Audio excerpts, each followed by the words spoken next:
Gold trusted gold buyers. మీరు తాకట్టు పెట్టిన బంగారాన్ని విడిపించి ఈ రోజు ఉన్న మార్కెట్ ధరకు కొనబడను. నమస్కారం, వెల్కమ్ టు ఐ డ్రీమ్. ధర్మ మార్గం విత్ విజిత కార్యక్రమానికి స్వాగతం.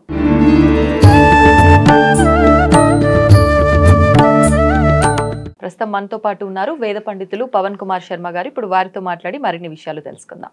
నమస్కారం అండి. శ్రీ మహాగణాధిపతయే నమః. గురుగారు, దీపావళి రాబోతోంది. దీపావళి అనగానే మనందరం కూడా దీపావళి అమావాస్య రోజున మాత్రమే విశేషంగా జరుపుకుంటాం. కానీ పెద్దవాళ్ళు చెప్తూ ఉంటారు ఇది 5 రోజుల పండగ అని చెప్పి, 5 రోజులు కూడా పూజా విధానాలు ఆచరించాలి అని చెప్పి. మరి 5 రోజులు ఆచరించాలి అని అంటే ధనత్రయోదశి నుంచి ప్రారంభమై మనకి యమద్వితీయన బలిపాడ్యమినో అక్కడికి ఎండ్ అవుతుంది. ఏ రకంగా చేయాలంటారండి ఒక్కొక్క రోజు కూడా ఈ విధానం అంతా కూడా? ఇది 5 రోజుల పండుగ చాలా ప్రత్యేకమైనటువంటిది. తెలుగు వారికి ఇది చాలా పెద్ద పండుగ అనే కాకుండా ఇది అన్ని ప్రాంతాల్లోనూ దీపావళి అనేది విస్తరించిన, విశేషంగా నార్త్ వాళ్ళు బాగా ఆచరించడం, తర్వాత అంత స్థాయిలో మళ్ళీ మన తెలుగు వారికి ఇది చాలా గొప్ప పండుగ. ధనత్రయోదశితో ప్రారంభం అవుతుంది. ఇది ధనత్రయోదశి అనేటటువంటిది మనందరం బంగారం కొనడానికి వాటికి ఎక్కువ ప్రాధాన్యత ఇస్తున్నాం, కానీ అది ధన్వంతరి త్రయోదశి అని చెప్తారు. ధన్వంతరి అనేటటువంటి ఆరోగ్య దేవత శ్రీ మహావిష్ణువు ఆవిర్భవించినటువంటి రోజు ఆశ్వీజ బహుళ త్రయోదశి. క్షీరసాగర మథనంలో ధన్వంతరిగా క్షీరసాగరంలో నుంచి మహాలక్ష్మీదేవితో సహితంగా ఆవిర్భవించినటువంటి రోజు ఆశ్వీజ బహుళ త్రయోదశి. అందుకని ధన్వంతరి పుట్టినటువంటి త్రయోదశిని ధన్వంతరి త్రయోదశి అనడంతో పాటుగా ధనత్రయోదశి అని అనడం లోకంలో నానుడిగా వచ్చింది. దాన్ని ధన్తేరాస్ అంటారు మనకి నార్త్ వాళ్ళు. అవును, ధన్తేరాస్ అనడం, ధనత్రయోదశి అనడం, ధన్వంతరి త్రయోదశి అనడం ఒక పరిపాటి. అది మొట్టమొదటి రోజు పండుగ. అది ఆరోగ్యానికి సంబంధించినటువంటి పండుగ. అయితే ఆ రోజు ఏం చేయాలి అని అడిగితే, ధనత్రయోదశి రోజున మొట్టమొదట తలస్నానం చేయడం. ప్రతిరోజు కూడా మంగళహారతి ఇచ్చుకొని తలకి నువ్వుల నూనె అలుదుకొని స్నానం చేస్తే మనకి అలక్ష్మి పరిహారం కలుగుతుంది. తలంటు పోసుకొని నూతనమైన వస్త్రాలు ధరించి ఆ రోజు కూర్చొని ఇంటి పెద్దవాళ్ళందరూ కూడా ముందర ధన్వంతరి పూజ చేయాలి. ఈ ధన్వంతరి పూజ ఎలా చేయాలి అంటే, ఒక రాగి చెంబులో ఉత్తరేణి సంబంధించినటువంటి ఆకులు లేదా కొమ్మలు వేసి ఒక కలశ రూపంలో ఏర్పాటు చేసి ఆ ధన్వంతరి దేవతని పూజ చేయాలి. ధన్వంతరి అంటే విష్ణుమూర్తి. ఆ విష్ణుమూర్తిని గనక పూజించినట్లయితే మనకి సంపూర్ణమైనటువంటి ఆరోగ్యం కలుగుతుంది అని చెప్తారు. మనకి ఉత్తరేణి దొరుకుతాయండి? ఉత్తరేణి కూడా దొరుకుతాయి, చక్కగా దొరుకుతాయి. మనకి ఉత్తరేణి అంటే ముళ్ళతో ఉన్న కాయలు మనకు అలా ఉంటుంది. ఉత్తరేణి చాలా బాగా దొరుకుతుంది. ఒకవేళ ఒక పక్షంలో ఎప్పుడైనా ఉత్తరేణి దొరకకపోతే తులసి ఆకులు వాడుకోవచ్చు. వాడుకొని చక్కటి రాగి కలశాన్ని ఏర్పాటు చేసుకొని ఆ రాగి కలశం మాత్రమే, ఇంకా మళ్ళీ దాని చుట్టూ బియ్యం పోయాలి ఇవన్నీ ఏమీ లేదు. కేవలం ఒక పళ్ళెంలోనో ఓ చక్కటి ప్రదేశంలో ముగ్గు వేసో కలశం పెట్టి ఆ స్వామికి చక్కగా షోడశోపచార పూజ చేసి చక్కగా విష్ణు సహస్రనామం చదువుకోవడం ద్వారా ఈ సంవత్సర కాలం పాటు ఆరోగ్యంగా ఉంటారు. విశేషంగా ఈ సీజన్ మనకి ఈ సీజన్ ఏదైతే ఉందో, ఈ ఆశ్వయుజ మాసం తర్వాత నుంచి ఈ చలి వల్ల కానివ్వండి, అకాల వర్షాలన్నవ్వండి, ఏదైనా కానివ్వండి, ఇదొక రోగములకు సంబంధించినటువంటి కాలం, రోగాలు ప్రబలే కాలంగా మనం చెప్తాం. అవునండి. ఇటువంటి సమయంలో మనకి ఆరోగ్యం చాలా ప్రధానమైంది కాబట్టి, ఆరోగ్యాన్ని ప్రసాదించే దేవత ధన్వంతరి కాబట్టి, ఆ ధన్వంతరి కూడా విష్ణు స్వరూపం కాబట్టి, అందుకనే ధన్వంతరి గురించి చెప్తూనే వైద్యో నారాయణో హరిహి అంటారు. వైద్యులు నారాయణ స్వరూపులు అంటారు. ఎందుకని? వైద్యుడుగా విష్ణుమూర్తి బయలుదేరారు మొట్టమొదట. ఆయన చేతిలో ఒక జలగని పట్టుకొని, ఒక చేతిలో అమృత కలశాన్ని పట్టుకొని, చక్కటి గద అభయహస్తంతో ఆ క్షీరసాగరంలో నుంచి ఆవిర్భవించారు. ఈ జలగకి స్వామికి ఏం సంబంధం అండి? జలగ అన్న శబ్దానికి అర్థం రక్త గ్రహణం చేసేటటువంటి దాంట్లో జలగ చాలా ప్రధానమైనది. ఈ రక్తమును శుద్ధి చేయాలన్నా మనకి జలగలతో ట్రీట్మెంట్ ఉంటుంది. అవునవును, థెరపీస్ చేస్తున్నారు ఇప్పుడు. అవును, ఇవన్నీ ఏమిటి అంటే గనక ఆ జలగ వల్ల లోపల ఉన్నటువంటి చెడు అంతా తీసుకుంటుంది. అది ఎప్పుడు పెడతారంటే, కాలిలో మీకు షుగర్ కి సంబంధించినటువంటి చెడు రక్తం ఎక్కడ పేరుకుపోతుందో అక్కడ మనకి వాళ్ళు కోసి తీస్తే ఇన్ఫెక్షన్ అవుతుందని జలగల్ని వదిలిపెడతారు. అది అసలు మనకి కొద్దిగా చురుకుమన్నా అనిపిస్తుందేమో, మొత్తాన్ని పీల్చేస్తుంది బయటికి. అది అప్పటి వరకు మాత్రమే ఇబ్బంది. అవును అవును. అందువల్ల ఇట్లాగే మనలో ఉన్నటువంటి చెడునంతటిని స్వీకరించి కుడి చేతిలో ఉన్నటువంటి యొక్క అమృత కలశంలో ఉన్నటువంటి అమృతాన్ని మనకు అనుగ్రహం చేసి పరిపూర్ణమైన ఆరోగ్యాన్ని అలాగే దేహదారుఢ్యాన్ని ప్రసాదించే స్వామి ధన్వంతరి. ఇప్పుడు మీరు చెప్పిన కలశంలో ఉన్న నీళ్ళని ఏం చేయాలి? పూజ నీళ్లు చక్కగా ఇల్లంతా చల్లుకోవడం, అందరూ తల మీద చల్లుకొని తీర్థంగా తీసుకోవాలి. ఆ రోజున మనం ధనత్రయోదశిని ఇలా జరుపుకోవాలి. ఓకే.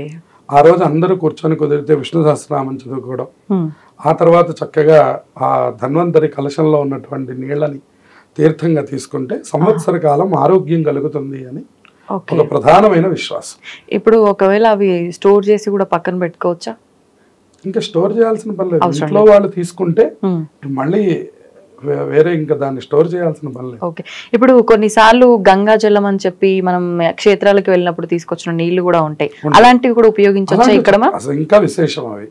మన దగ్గర దొరికే నీళ్ల కంటే కూడా నదీ జలములు మరింత విశేషం. అవే కలశంలో పోసుకొని చక్కగా వాటన్నిటిని తీర్థంగా తీసుకోవడం, ఇంట్లో చల్లుకోవడం ద్వారా ఆ ఏవైతే దృష్టి దోషములు ఉన్నాయో మనకి చూడండి అన్ని చోట్ల ఇవాళ అది చాలా ప్రధానమైనది, ఎక్కువగా అయిపోయినాయి. రెండవది అనారోగ్య సంబంధమైనటువంటి యొక్క విషయాలు మన ఇళ్లలో చాలా ప్రబలంగా ఉంటాయి. అవన్నీ కూడా తొలగిపోతాయి. ఆ ధన్వంతరి అనుగ్రహాన్ని బాగా పొందడే ప్రయత్నాన్ని చేయాలి. దాన్ని మనం ధనత్రయోదశి అనాలి, ధన్వంతరి త్రయోదశి అనాలి. కానీ మనం అంతా డబ్బుకు సంబంధించిన విషయాలే మనం ధనత్రయోదశి అనే అంశాన్ని చూసేసరికి మనకు సహజంగా అది డబ్బు సంబంధమైనది అనే నానుడి లోకంలోకి వెళ్ళిపోయింది.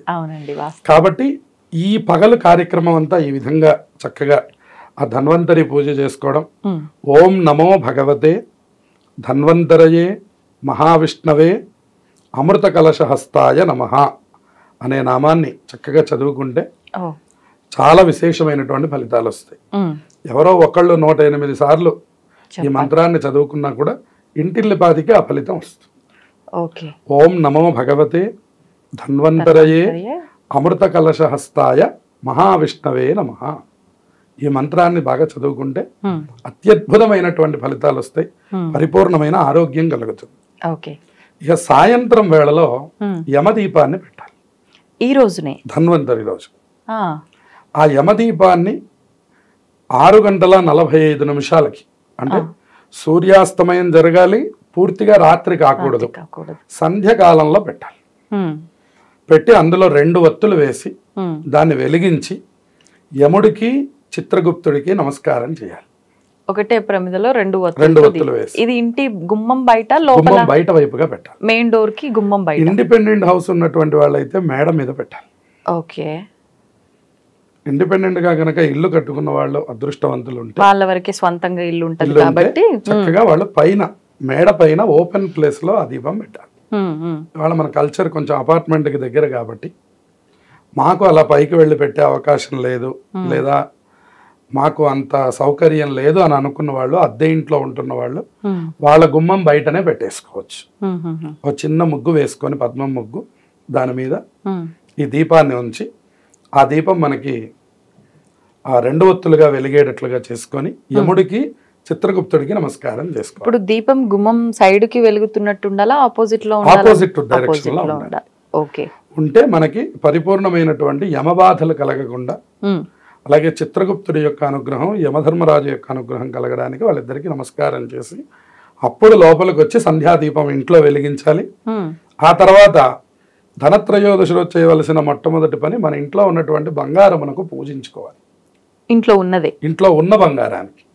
కొంటే మరీ సంతోషం. ఇవాళ కొనే పరిస్థితి కష్టం కాబట్టి కొంటే సంతోషం, ఇవాళ దాటిపోయింది. ఇవాళ కొనమనేటటువంటి విభాగం కూడా ఎక్కడ లేదు, కానీ మనం కొంటూ ఉంటారు. అది నార్త్ సంప్రదాయంలో మనకి బాగా ఉంది. ఎందుకంటే వాళ్ళు దీపావళి నుంచి కొత్త సంవత్సరాన్ని పాటిస్తారు. వ్యాపారస్తులు పాటించినట్టు అంటే వ్యాపారస్తులకి దీపావళి రోజు చేసేటటువంటి పూజ దగ్గర కొత్త పుస్తకాలు పెట్టడం, అక్కడి నుంచి కొత్తగా మళ్ళీ లెక్కలన్నీ కొనసాగించడం, మళ్ళీ దీపావళి వరకు ఆ లెక్కలు అలా ఉంచుకోవడం అనేటటువంటిది మార్వాడీలకి ఎక్కువగా ఈ సంప్రదాయం నడుస్తూ ఉంటుంది. Okay okay. మనకి ఉత్తరాదిన కొంతమంది, కేవలం మార్వాడీలు అనే చెప్పక్కర్లేదు, ఉత్తరాది సంప్రదాయంలో కూడా ఉంది ఇది. కాబట్టి ఏంటంటే వాళ్ళు ఏదైనా బంగారం కొనుక్కోవడం, ఆ కొత్త బంగారపు వస్తువుకి పూజ చేయడాన్ని ధనత్రయోదశి రోజు చేస్తారు. దాన్ని మనం ఇక ప్రపంచం అంతా వ్యాపించి మనం ఇవాళ ఏదో బంగారం కొనాలి, అక్షయ తృతీయలాగా ఇది కూడా బంగారం కొనే రోజు అని అట్లా మనకి ఏదో రకరకాలు అయిపోయినాయి. బంగారం కొనడానికి ఒక రోజు ఏమిటి నమ్మకం, ఎప్పుడైనా కొనాలి. అంతే అంతే. అమ్మ అనుగ్రహం ఉంటే ఏ రోజు కొనవచ్చు. ఇప్పుడు ఆ రోజు బంగారంతో పాటు డబ్బులు కూడా, కొన్ని నాణాలు, డబ్బులు నోట్ల రూపంలో కూడా పూజలో పెడతారు. నిజంగా అలా పెట్టాలంటారా? అంటే పెట్టాలంటే సంపదకి పూజ చేసుకోవడం అది మనకి. అది ధనలక్ష్మి పూజ మనకి దీపావళి అమావాస్య రోజున పరిపాటిగా ఉంది. Okay okay. ధనత్రయోదశి రోజున ఇంతవరకు బంగారం వరకు కుదిరితే అంతవరకు పూజ చేసుకోవడం. మరి మరుసటి రోజు అండి నరక చతుర్దశి. నరక చతుర్దశి రోజునే అసలు ప్రధానమైనటువంటి పండగ అని చెప్తూ ఉంటారు. నరక చతుర్దశి రోజునే నరకాసురుణ్ణి అమ్మవారి సంహారం చేశారు. ఆ నరక చతుర్దశి రోజున ఆయన చనిపోవడాన్ని అంతా పండగగా చేసుకోవడం ద్వారానే మనకు అసలు దీపావళి పండగ అనేటటువంటిది వచ్చింది. లోకంలో నరక బాధలు అనేటటువంటివి కలగడం అనేటటువంటిది భూమి అంటే భూదేవికి కలిగినటువంటి సంతానం నరకాసురుడు. సహజంగా పుట్టినటువంటి తల్లి చంపడానికి అవకాశం లేదు కాబట్టి శ్రీకృష్ణుడు మాయారూపంలో తర్వాత జన్మలో ఉన్నటువంటి సత్యభామాదేవి చేత ఆ సంహారాన్ని చేయించారు. ఎందుకంటే ఆవిడ పుట్టంగానే వెళ్ళి ముందు నమస్కారం చేసినంత విష్ణుమూర్తికి, నువ్వు మాత్రం నా కొడుకుని చంపకూడదు అన్నదట ఆవిడ. వెంటనే ఆయన తథాస్తు అన్నారు.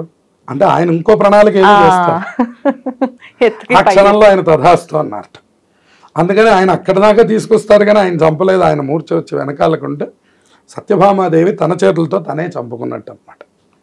ఈ మాయ అంతా ఒక ప్రత్యేక కథ. ఇది చాలా గొప్పది.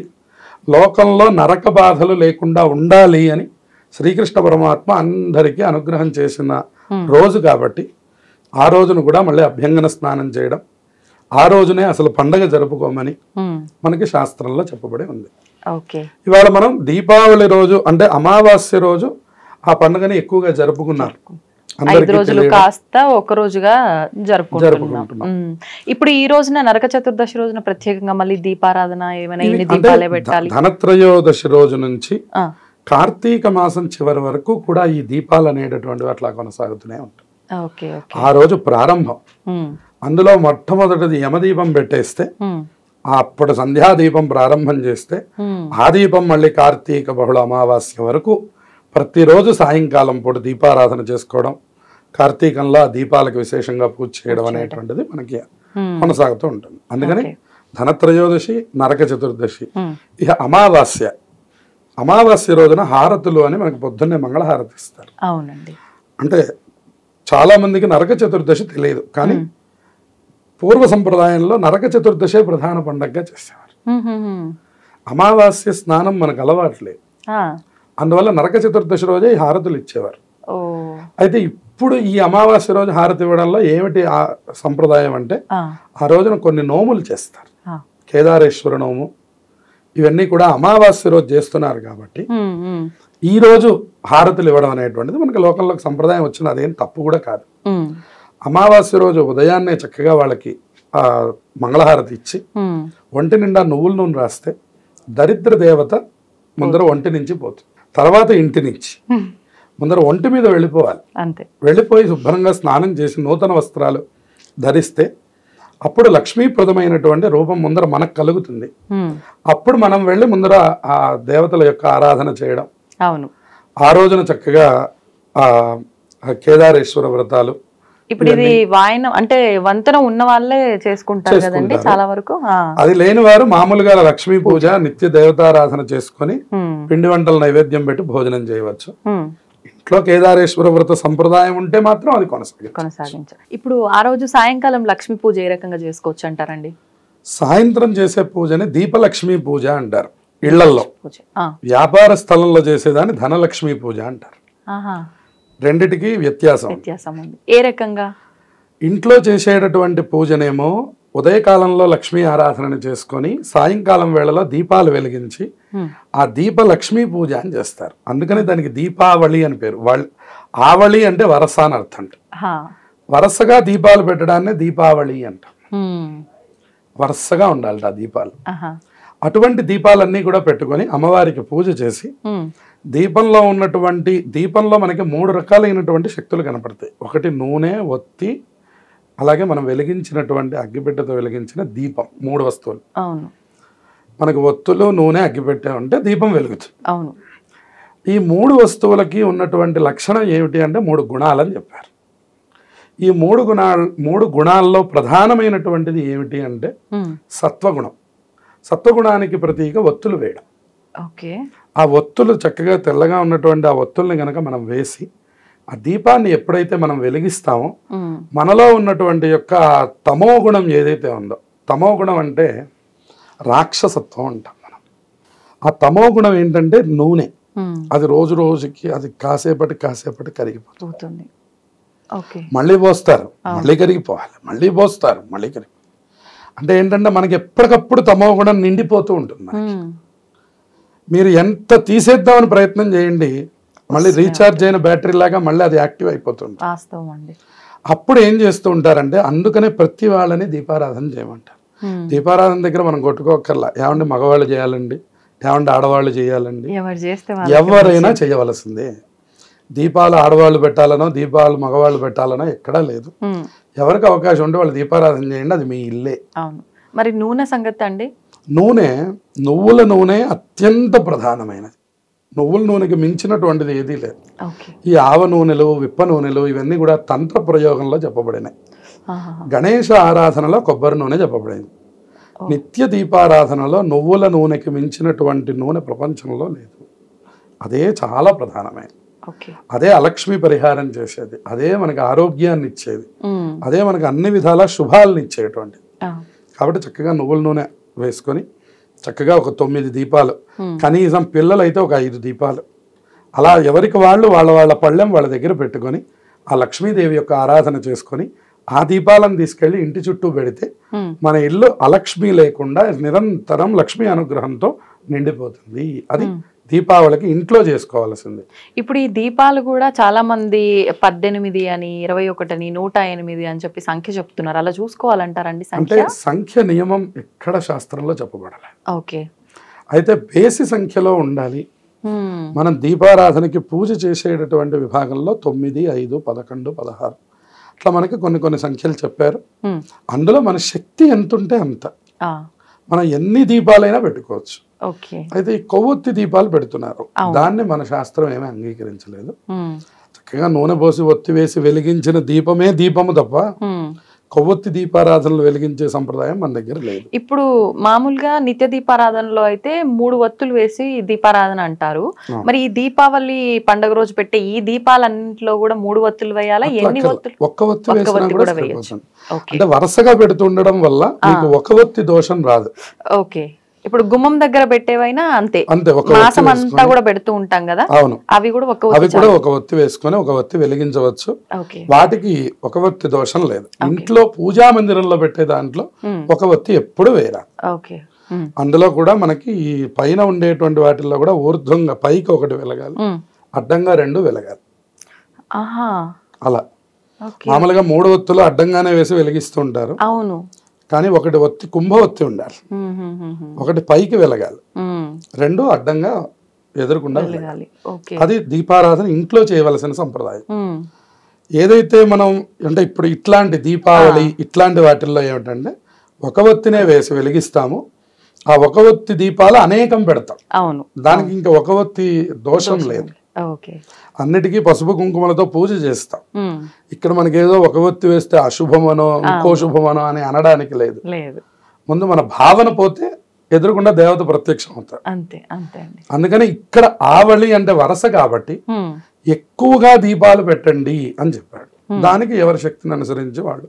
దీనికి ఏమి సంఖ్యా నిమిత్తం లేదు, ఇన్ని పెడితే ఒక ప్రయోజనం, ఇన్ని పెడితే ఒక ప్రయోజనం అనేది కూడా లేదు. 9 దీపాలు, 5 దీపాలు, 11 అలా ఎవరి సంఖ్య వాళ్ళు. ఓకే. ఇంకోటి ఏమిటంటే దీపాలు వెలిగించడం అనేటువంటిది చాలా ముఖ్యమైనది కాబట్టి ఆ రోజున అందరూ ఇంటిల్లిపాది వెలిగించాలి. ఇది కేవలం ఆడవాళ్ళు వెలిగించడమనో మగవాళ్ళు రిలాక్స్ అవ్వడం కాకుండా అందరూ పూజ చేయాలి. అందరూ దీపాలు వెలిగించి వాళ్ళ పళ్ళెం ఒక్కొక్కళ్ళు ఒక్కొక్క పళ్ళెంలో సెట్ చేసుకొని ఆ పళ్ళెంలో దీపలక్ష్మి పూజ చేసి అది తీసుకెళ్లి చక్కగా బయట పెట్టుకోవాలి. అంటే ముందుగా పళ్ళెంలో అన్ని పేర్చుకొని పేర్చుకోవాలి, పూజ చేయాలి. ఏమని అంటే మంత్రం దీపలక్ష్మి దేవతాయే నమః అని పూజ చేసుకోవచ్చు. లక్ష్మీ అష్టోత్తరం చదువుకోవచ్చు, అష్టలక్ష్మి స్తోత్రం చదువుకోవచ్చు, మహాలక్ష్మి అష్టకం చదువుకోవచ్చు. ఏదైనప్పటికీ మహాలక్ష్మి నమోస్తుతే మనకి స్తోత్రం ఉంది. ఇవన్నీ కూడా చదువుకొని ఆ దీపలక్ష్మి దేవతకి పసుపు కుంకుమ అక్షతలు పూలు సమర్పించి అప్పుడు తీసుకెళ్లి బయట పెట్టాలి. తప్పించి ఉట్టి డైరెక్ట్ గా ప్రమిద వెలిగించి తీసుకెళ్లి అక్కడ పెట్టకూడదు. అది దీపలక్ష్మి పూజ జరగాలి. ఆ తర్వాత మనం వాటిని బయట ఉంచుతాం. అప్పుడు మనకి అలక్ష్మి పరిహారం జరిగి కార్తీక నుంచి మహాలక్ష్మి అమ్మవారు వస్తారు. ఇప్పుడు కొన్నిసార్లు లక్ష్మీ అమ్మవారికి కూడా బిల్వ పత్రాలతో ఆరాధన చెయ్యాలి అని అంటూ ఉంటారు. మరి విశేషంగా ఈ రోజు అలా ఏమైనా చేయాల్సి ఉంటుందంటారా? ఇవాళ ప్రత్యేకంగా ఏం చెప్పబడలేదు. మనకి కార్తీక మాసంలో వచ్చేటటువంటి పంచమి అత్యంత శక్తివంతమైనది. మనకి తిరుచానూరు బ్రహ్మోత్సవాలు ప్రారంభమవుతాయి. లక్ష్మీ అమ్మవారు ఆవిర్భవించినటువంటి రోజు అని చెప్తుంటారు. అందుకని కార్తీక శుద్ధ పంచమి అమ్మవారికి చాలా ప్రీతికరం. ఆ రోజున మనం లక్ష్మీ పూజ అది బాగా చేసుకోవచ్చు. ఇవాళ బిల్వాలతో అర్చించడం వల్ల కూడా ఏమీ ఇబ్బంది లేదు. చక్కగా బిల్వారాధన చేసుకోవచ్చు. శ్రీ సూక్తంలో కూడా వనస్పతిస్తవ వృక్షోధ బిల్వహ అని ఉంటుంది. అంటే ఆ వనస్పతిలో వృక్షాలన్నిట్లో కూడా ఆ బిల్వ వృక్షం అత్యంత శక్తివంతమైనది. ఎక్కడ బిల్వ వృక్షం ఉంటుందో అక్కడ లక్ష్మీదేవి నేను అక్కడే ఉంటాను అని చెప్పిందాడు. అశ్వపూర్వాం రథమధ్యాం హస్తినాద ప్రబోధినీయం అని చెప్పారు. ఎక్కడెక్కడ ఉంటావమ్మా అని అడిగితే అశ్వములకు ముందు వైపున. అందుకనే పెళ్లి కొడుకుని ఇదివరకు గుర్రం ఎక్కిచ్చే సంప్రదాయం ఉండేది. మార్వాడీస్ ఇప్పటికి కూడా ఎక్కిస్తారు. ఎందుకని వారికి ఆ రోజు నుంచి లక్ష్మి నియంత్రణ చేసేటటువంటి అధికారం వస్తుంది వాడికి. అట్లాగే ఏనుగు ఎక్కిచ్చే సంప్రదాయం ఉంది కొన్ని చోట్ల. వరుణ్ణి ఏనుగు ఎక్కించి తీసుకొస్తారు. ఏనుగు హస్తినాదం అంటే ఏనుగు యొక్క ఘీంకారం ఎక్కడ వినపడితే మీరు చూడండి, కంచి పీఠంలో శృంగేరి పీఠంలో ఇప్పటికీ కూడా తిరుమలలో ప్రతిరోజు సాయంకాలం 5:30కి దీపాలంకరణ సేవ దగ్గర 2 ఏనుగులు వచ్చి అక్కడ ఉంటాయి. ఏనుగులు ఉన్నాయంటే లక్ష్మీదేవి ఉందని అర్థం. అందుకని మనం కూడా వరలక్ష్మి పూజ చేస్తే అటు ఇటు 2 ఏనుగులు పెడుతూ ఉంటారు. ఇప్పుడు రేపు లక్ష్మీ పూజకు కూడా 2 ఏనుగులను పెడుతూ ఉంటారు. విగ్రహ రూపంలో తీసుకొచ్చి చక్కగా పెట్టుకొని అమ్మవారికి పూజ చేయొచ్చు. అట్లాగే బిల్వ వృక్షం కూడా అమ్మవారికి సంబంధించింది కాబట్టి బిల్వంతో పూజ చేయవచ్చు, ఎర్రటి పుష్పాలతో పూజ చేయవచ్చు, చక్కగా ఆరాధన చేసుకోవాలి. ఇక వ్యాపారస్తులకు వచ్చేసరికి ధనలక్ష్మి పూజ అని చేస్తారు. ఆ రోజున వాళ్ళు ఏదైతే సంవత్సర కాలం అంతా చేస్తున్నటువంటి అకౌంట్స్ ఉన్నాయో వాటి తాలూకు పుస్తకాలు ఉన్నాయో అవన్నీ తీసుకొచ్చి ఆ స్వామివారి దగ్గర పెట్టి అమ్మవారి దగ్గర పెట్టి చక్కగా అక్కడ పూజ చేసుకోవడం, అక్కడే ఆ విధానాన్ని నడిపించడం. ఆ రోజున మళ్ళీ కొత్త బుక్ తీసుకొని శ్రీకారం చుట్టి ఏదైనా ఒక విభాగాన్ని దాంట్లో ప్రారంభం చేయడం, ఇవన్నీ కూడా వ్యాపారస్తులకి సూచించేటటువంటి అంశాలు. వాళ్ళు కనుక ఆరాధన చేస్తే ధనలక్ష్మి అనుగ్రహం కలుగుతుంది. వాళ్ళకు కూడా సంవత్సరం అంతా కూడా అత్యంత శుభాలు కలిగేటటువంటి అవకాశం ఉంది. ఇప్పుడు ప్రత్యేకించి దీపావళి అనగానే ప్రతి ఒక్కరు కూడా ఇంట్లో అయినా షాపుల్లో అయినా గుమ్మడికాయలు విశేషంగా తెచ్చి పెట్టుకుంటూ ఉంటారు. నిమ్మకాయలు, పచ్చిమిర్చి అన్ని గుచ్చి దర్వాజాలకు కట్టడము, ఇట్లా రకరకాల. అది చెయ్యాల్సింది దీపావళి అమావాస్య రోజా లేదంటే ముందు రోజా? ఏ రోజున? బలిపాడ్యం ఈ రోజా? ఏ రోజునండి? అమావాస్య రోజు. అమావాస్య రోజున ఈ గుమ్మడికాయకి అత్యంత శక్తి ఉంటుంది. అది ఎక్కడ ఉండనివ్వండి కాక. విశేషించి తెల్ల గుమ్మడికాయకి మరింత శక్తి ఏర్పడుతుంది. ఆ తెల్ల గుమ్మడికాయని కనుక అమావాస్య రోజు, కేవలం దీపావళి అమావాస్య కాదు, ప్రతి అమావాస్యకి తెల్ల గుమ్మడికాయకి ఒక ప్రత్యేక శక్తి ఏర్పడుతుంది. దాన్ని కూష్మాండ దేవత అంటారు. అందుకని ఆ శక్తి అమావాస్య రోజు ఏర్పడుతుంది కాబట్టి ఇంటి ముందర కూడా గుమ్మడికాయలు కొట్టుకోవడం, వ్యాపారం ముందర కూడా గుమ్మడికాయలు కొట్టడం, కొత్త గుమ్మడికాయని తప్పకుండా కట్టడం, ఈ సంప్రదాయం అనేటటువంటిది మనకి వచ్చిందన్నమాట. కాబట్టి ఇది అమావాస్య రోజు, అంటే ఏ రోజు దీపావళి అయితే ఆ రోజే ఈ పనంతా కూడా చేయాలి. దీపావళి అమావాస్య అత్యంత ముఖ్యమైనది. మరి ఈసారి మనకు 2 రోజులుగా ఉంది కదా, అంటే సోమవారం మంగళవారంగా, ఏ రోజున ఈ విధానం ఆచరించాలి మనం? సోమవారం రోజున ఆచరించాలి. సోమవారమే. ఇప్పుడు లక్ష్మీ పూజ చేయడము ఇదంతా కూడా సోమవారం చేయాలి. ఓకే. నోములన్నీ కూడా మంగళవారానికి ఉన్నాయి. ఉదయం సమయంలో మంగళవారం రోజున ఉన్నాయి. దీపావళి పూజ మనం అంతా రాత్రి వేళలో చేసి జరుపుకునేటటువంటిది కాబట్టి తర్వాత రోజు సాయంత్రం 4 గంటలకే వెళ్ళిపోతుంది అమావాస్య. మళ్ళీ మనకి రాత్రి వేళలో అవకాశం లేదు కాబట్టి దీపలక్ష్మి పూజ అన్ని కూడా ముందు రోజు జరుపుకోవాలి. కేదారేశ్వర నోములు అలాగే ఇవన్నీ ఎవరైతే ఆచరిస్తున్నారో వాళ్ళు మాత్రం మంగళవారం రోజున ఆచరించాలి. ఒకవేళ కొత్తగా ఈసారి నోములు అంటే మేము పట్టుకుంటున్నాం అనుకునే వాళ్ళు ఈసారి మొదలు పెట్టుకోవచ్చు అంటారా? మరి ఈసారి కొద్దిగా అవకాశం లేదు. ఇలా భిన్న తిథి రాకూడదు, పరిపూర్ణంగా తిథి ఉండాలి. అలాగే స్వాతి నక్షత్రం పూర్తిగా ఉండాలి. అటువంటి సమయాల్లోనే పట్టుకోవాలి. ఈసారి అది పూర్తిగా లేదు, ఆ నక్షత్రం కూడా బాగా కలవట్లేదు కాబట్టి ఈసారి మంగళవారం రావడం వల్ల కూడా కొత్త వాళ్ళకి కొద్దిగా ఈసారి అవకాశం లేదనే చెప్పాలి. కాబట్టి కొత్తగా పట్టుకునేటటువంటి వాళ్ళకి పూర్తిగా తిథి ఉన్న రోజే పట్టుకోవాలి. ఓకే. మరి మరుసటి రోజు ఏ విధంగా అండి పూజా విధానం? ఇక ఆ రోజు నుంచి మనకి కార్తీక మాసం ప్రారంభం అవుతున్నది కాబట్టి ఇక ఉదయాన్నే తల స్నానాలు, తెల్లవారుజామున కార్తీక స్నానాలు ప్రారంభం అవుతాయి మొదలు. తర్వాత కార్తీక ఆరాధనలు, ఏదో ఎవరు ఏది సంకల్పం చేస్తే అలా.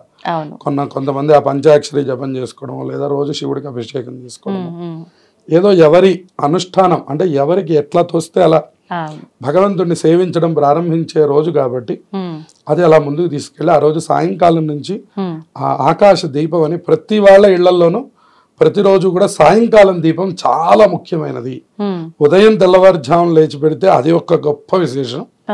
ఒకవేళ అది లేకపోతే కనీసం సాయంత్రం అన్నా ఇంత దీపం పెడితే మనం అనుకున్నట్టు ఆ తమో గుణం అంతా బాగా తగ్గి మనకి పరిపూర్ణమైన సత్వగుణం అలవడుతుంది.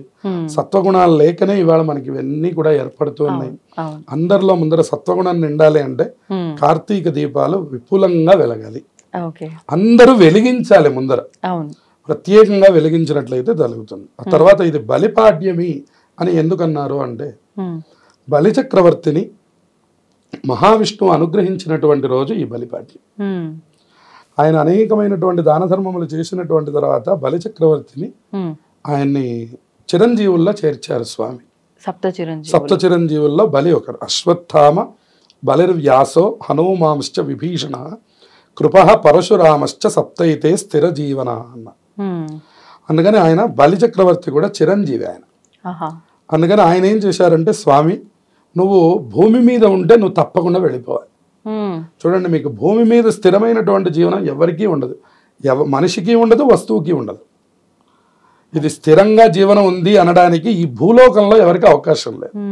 భూమి కంటే పైకన్నా ఉండాలి, భూమి కంటే కింద కన్నా ఉండాలి, వాడికి అప్పుడు స్థిర జీవనం ఉంటుంది. ఇది యథార్థమైన విషయం. నిజంగానే అండి, ఆలోచిస్తే. అందుకని ఇప్పుడు భూమి కంటే నువ్వు కిందకి వెళ్ళిపోమని చెప్పారు ఆయన. పాతాళ లోకాన్ని పరిపాలన చెయ్యి అని చెప్పి ఆయన్ని ఆ బలి చక్రవర్తిని లోపలికి పంపించినటువంటి రోజున బలిపాడ్యం. అందుకని 3 అడుగులు అనటం ఇదంతా వాస్తవమా? ఇది పరమ వాస్తవం. అందుకని ఆయన్ని త్రివిక్రముడు అన్నారండి. త్రివిక్రమ అంటున్నాం మనం. త్రివిక్రముడు అంటే ఏమిటి అర్థం అంటే 3 పాదములను 3 చోట్ల పెట్టగలిగిన వాడని అర్థం. 3 రకములుగా భూమిని ఆక్రమించిన వాడని అర్థం. మన వైపున ఎక్కడ దేవాలయం లేదు, కానీ మీరు కాంచీపురం వెళ్ళినప్పుడు ఆ దర్శనం చేయవచ్చు. 11 అడుగుల స్వామి విగ్రహం.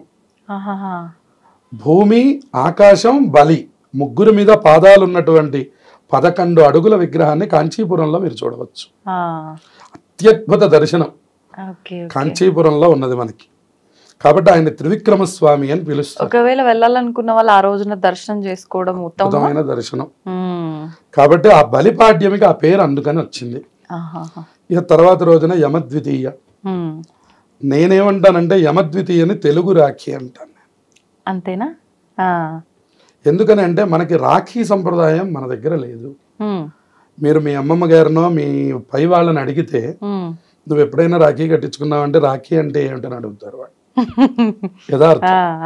ఎందుకంటే వాళ్ళకి లేదు, వాళ్ళకి తెలియదు. ఇవాళ మనం నార్త్ అనేకం తెచ్చుకున్నాం, అందులో రాఖీ ఒకటి. మరి తెలుగు వాళ్ళు ఏం చేసేవాళ్ళండి, వాళ్ళకేం తోబుట్టులతో సంబంధం లేదా అంటే ఇదిగో ఇది ఈ యమద్వితీయ ఈ యమద్వితీయ తోబుట్టువులకి సంబంధం. ఏంటండి? అక్క చెల్లెళ్ళు వండి పెట్టినటువంటి యొక్క వంటలు తినడం, వాళ్ళకి ఏదైనా కానుకలు సమర్పించడం, మనకంటే చిన్నవాళ్ళు అయితే ఆశీర్వచనం చేయడం, మనకంటే పెద్దవాళ్ళు అయితే మనం దండం పెట్టి మనం ఆశీర్వచనం తీసుకోవడం, ఇవన్నీ చెయ్యమని చెప్పింది ఆ యమద్వితీయ. యమద్వితీయ అత్యంత గొప్పదైనటువంటిది. సాక్షాత్తు యమధర్మరాజు గారు తన చెల్లెలైనటువంటి యమునని అనుగ్రహించినటువంటి రోజు. యమునా నది, యముడు ఇద్దరు కూడా సొంత అన్న చెల్లెళ్ళు, సూర్య భగవానుడి యొక్క సంతానం. సూర్య భగవానుడు అలాగే సంధ్యాదేవికి జన్మించినటువంటి సంతానంలో ఛాయాదేవికి వీళ్ళిద్దరూ కూడా సంతానం. యముడు, యమునాదేవి, శని భగవానుడు, వీళ్ళ ముగ్గురు ఛాయాదేవి యొక్క సంతానం. అయితే ఈ శని, యముడు, యమునాదేవి ముగ్గురు అట్లా అన్నమాట ఒక వరుసలో. అయితే ఇక్కడ యమునాదేవి ఎప్పుడు కూడా అన్నదమ్ములు ఇద్దరు కూడా చాలా బిజీగా ఉంటున్నారు మనలాగానే, నా దగ్గరికి ఎప్పుడూ రావడం లేదు అని ఆవిడ చాలా బాధపడుతుంటే యమధర్మరాజు గారు వచ్చి ఆతిథ్యాన్ని స్వీకరించి, ఆ ఆతిథ్యం స్వీకరించి ఆవిడ ప్రేమకి పొంగిపోయి ఆ వరాన్ని యమునకు అనుగ్రహం చేస్తారు ఆ రోజున. ఈ రోజు నేను నీ ఇంటికి వచ్చి భోజనం చేసి ఇంత తృప్తి చెందాను, నీ ఆతిథ్యాన్ని నేను ఇంత బాగా స్వీకరించాను కాబట్టి ఈ యమద్వితీయ రోజున లోకంలో కూడా ఎవరైతే అన్నదమ్ములు, అదే అన్నా చెల్లెళ్ళు, అక్కా తమ్ముళ్ళు, తోబుట్టువులు ఉన్నటువంటి వాళ్ళు ఎవరైతే కలుసుకొని వాళ్ళ వంట వీళ్ళు భోజనం చేసి, నేను చెప్పినట్టుగా పెద్దవాళ్ళు అయితే ఆశీర్వచనం తీసుకోవడం, చిన్నవాళ్ళైతే మీరు ఆశీర్వచనం చేయడం, అట్లా. అంతేగాని వాళ్ళని మళ్ళీ మన ఇంటికి రమ్మనకూడదు, మనం వాళ్ళ ఇళ్ళకి వెళ్ళాలి. వెళ్ళి చక్కగా వాళ్ళని వాళ్ళతో వాళ్ళు వండినటువంటి అన్నాన్ని స్వీకరించి వాళ్ళని తృప్తిపరిచి వాళ్ళకి ఇవ్వవలసిన కానుకలు, ఆశీర్వచనాలు అన్ని ఆ రోజున మనం చేయాలి. మనం రాఖీ రోజు పెట్టుకుంటున్నాం ఈ సంప్రదాయం. అందుకని రాఖీ మనది కాదు కాబట్టి తెలుగువారి రాఖీ యమద్వితీయ. యమద్వితీయ రోజు తోబుట్టువులు కలుసుకొని కనుక చేసుకున్నట్లయితే వాళ్ళ బంధం మరింత బలంగా మారుతుంది, వాళ్ళకు కూడా అపమృత్యు దోషములు పోతాయి, వాళ్ళు ఎప్పటికీ విడిపోకుండా పరమ ఆనందంగా జీవనం అంతా చేస్తారు అని పురాణంలో ఉన్నటువంటి విషయం. మనకి రాఖీ గురించి ఏ పురాణంలో లేదు. రాఖీ రోజు రాఖీ కట్టండి మీకు మహా పుణ్యం జరుగుతుందని పురాణంలో లేదు. పురాణంలో లేని మాటలు మనం చెప్పుకోకూడదు, పాటించాల్సిన అవసరం కూడా లేదు. పాటించాల్సిన పక్కన పెట్టేసి అవసరం లేని అద్దెకు తెచ్చుకొని మరి వాడుకుంటున్నాము అనడంలో మనకి యమద్వితీయ తెలుగువారి రాఖీ. ఇది బాగా గుర్తుపెట్టుకోవాలి. తప్పకుండా తోబుట్టువుల్ని కలుసుకోవాలి. కార్తీక మాసంలో 2వ రోజు మనకి యమద్వితీయ అంటే గుర్తుండకపోవచ్చు, అందుకని కార్తీక మాసంలో వచ్చే 2వ రోజు యమద్వితీయ. ప్రతిసారి అలాగే వస్తుంది. అంటే మనకి ఈసారి గురువారమా అండి? గురువారం వచ్చింది. బుధవారం కార్తీక మాసం ప్రారంభం, గురువారం రోజున ఈ యమద్వితీయ వస్తున్నది. తప్పకుండా అందరూ కూడా దీన్ని చక్కగా సద్వినియోగం చేసుకొని ఆ తోబుట్టువుల యొక్క పరస్పర ప్రేమానుబంధాలు ఇంకా బాగా పెంచుకొని ఇంకా మరింత ఆనందంగా ఉండాలి. ఇవాళ ఎవరికి వాళ్ళు అయిపోవడం, ఎవరి ప్రొఫెషన్లో వాళ్ళు బిజీలుగా ఉండడం, ఇవన్నీ కూడా లోకంలో జరుగుతున్నాయి. మనకున్నటువంటి పురాణాలు చెప్పినటువంటివి, దేవతలు ఆచరించినవి, పెద్దలు చెప్పినటువంటి వాటిని మనం విస్మరించకుండా వీటిని మనం బాగా వృద్ధి చేసుకొని మనం ఆచరించాలి, మన పిల్లలకి ఇవ్వాలి. ఇదే మన సనాతన సంప్రదాయం. కాబట్టి దీన్ని మనం ఆచరించాలి, తదుపరి తరాలకు కూడా మనం చెప్పాలి. కార్తీక మాసం వస్తే దేవుళ్ళకి పండగ కాదు, మనకి ముందర పండగ. మనం కార్తీక మాసం ప్రారంభించగానే ముందర తోబుట్టువుల్ని కలుసుకోవడం, వాళ్ళతో ఆనందాలు పంచుకోవడం, వాళ్ళతో మన ఆనందాలు పంచుకోవడం. ఇంటి ఆడపిల్లలు ఎంత సంతోషంగా ఉంటే అంత లక్ష్మీప్రదం. మనం దీపావళి పూజలు చేయడం అంతా ఒక ఎత్తు అయితే ఇంటి ఆడపిల్లలు సంతోషంగా ఉండడం అదొక పెద్ద ఎత్తు. కాబట్టి దాన్ని కూడా ఈ భాగంలో చేర్చారనమాట మన పెద్దవాళ్ళు. ఈ పండగ రహస్యాలని మనం గ్రహించాలి, వాటిని చక్కగా ఆచరించాలి, దాని తాలూకు వచ్చే ఫలితాలని ఆనందంగా అనుభవించాలి. ఒక చిన్న డౌట్ అండి, ఇప్పుడు మామూలుగా పండగ అంటేనే కొత్త బట్టలు, మీరు చెప్పినట్టుగా మనకు ధనత్రయోదశి రోజు అన్ని కొత్త బట్టలు ఆచరించే వాళ్ళు ఆచరిస్తారు, కానీ దీపావళి ఒక రోజు జరుపుకునే వాళ్ళు దీపావళి రోజున కూడా, కానీ అమావాస్య రోజు కొత్త బట్టలు వేసుకోకూడదు. అమావాస్య అనేటటువంటి మాట రాదు, కారణం మనకు ఆ రోజున ఒక ప్రత్యేక ఉత్సవం ఉండడం వల్ల. ఉత్సవం వల్ల ఉదాహరణకి ఉగాది మంగళవారం వస్తే మంగళవారం కూడా ధరిస్తాం. అవును అవును. అక్కడ ప్రాధాన్యత పండగది. ఓకే. తిథివారాలకి దోషములు వర్తించవు, పర్వదినాల్లో ఇలాంటి వర్తించవు. ఓకే. మీరు విడిగా కొనుక్కొని వేసుకోవాలి అంటే కనుక మీరు అమావాస్య తప్పకుండా చూడాలి. ఓకే. కానీ దీపావళి అమావాస్యకి వచ్చేసరికి శాస్త్రం చెప్పింది ఏమిటంటే పితురేవ పర్వసు అని చెప్పారు. పర్వదినాల్లో ఈ దోషములు వర్తించవు. ఓకే. కాబట్టి అమావాస్య అయినప్పటికీ కూడా నూతన వస్త్రాలు ధరించే లక్ష్మీ పూజ చేయాలి ఇంట్లో. అలాగే కేదారేశ్వర నోములు లేదా మన ఇంట్లో కూడా లక్ష్మీ పూజ చేసుకోవడం, పండగని ఆచరించడం. పండగకి చాలా ప్రాధాన్యత కొత్త బట్టలు వేసుకోవడం. అంతే. మనకి మళ్ళీ మళ్ళీ చెప్తున్నాం, చాలా మంది సాయంత్రం వేసుకుంటాము అంటుంటారు. అవును అవును. పూజ అది మనం ఉగాదప్పుడు చెప్పే మళ్ళీ మళ్ళీ చెప్తున్నాం. అవును. స్నానం చెయ్యంగానే వేసుకునేవే కొత్త బట్టలు. పగలంతా పాత మంగళాలతో తిరిగి రాత్రికి కొత్త బట్టలు వేస్తే ప్రయోజనం లేదు. పొద్దున తలస్నానం చేయంగానే కొత్త బట్టలు వేసుకోవాలి. అప్పుడే మనకి లక్ష్మీ అనుగ్రహం కలుగుతుంది. ఇది మనం ఎక్కడికో వెళ్ళడానికి వేసుకోవట్లేదు, మనం మన లక్ష్మీ అనుగ్రహం పొందడం కోసం వేసుకుంటున్నాము. కాబట్టి తలస్నానం చేసి చక్కగా రాగానే వాళ్ళకి బొట్టు పెట్టి చక్కగా బట్టలు ఇస్తే పిల్లలు వెళ్ళి ధరించి వచ్చి వాళ్ళు పెద్దవాళ్ళ ఆశీర్వచనం తీసుకోవాలి. ఇది అన్ని పండుగలకి సామాన్యమైన విషయం. ఇది అందరూ గుర్తుపెట్టుకోవాల్సిన విషయం. నిజంగానే సంతోషం అండి, చాలా మంచి విషయాలు తెలియజేశారు. శుభమస్తు. One life lesson what medicine has taught you. Whatever you can do without expecting. But I really believe మన పాజిటివ్ యాటిట్యూడ్ ఉంటేనే మనం ఏదైనా సాధించగలం. గట్ ని మనం కరెక్ట్ గా డీల్ చేసినట్లయితే అది మనకి పాజిటివ్ హార్మోన్స్ ని రిలీజ్ చేస్తుంది. షుగర్ వచ్చిన వాళ్ళ పరిస్థితి ఏంటి? పొట్ట దగ్గర పెరిగితే దాన్ని ఆండ్రాయిడ్ అంటారు, ఆండ్రాయిడ్ ఫోన్ కాదు. అసలు థాట్స్ ఎందుకు వస్తాయి? బ్రెయిన్ డెడ్ అంటే దానికి ప్రపంచం అంతా కూడా కొన్ని నిర్దిష్టమైనటువంటి లక్షణాలు. మానసికంగా ధైర్యంగా ఉంటే క్యాన్సర్ జయించవచ్చు. You are a doctor for a cause sir, అంతే. వాళ్ళకి వచ్చిన ఆదాయం కాకుండా ఫ్రీ సర్వీస్ ఎంతమందికో చేస్తారు.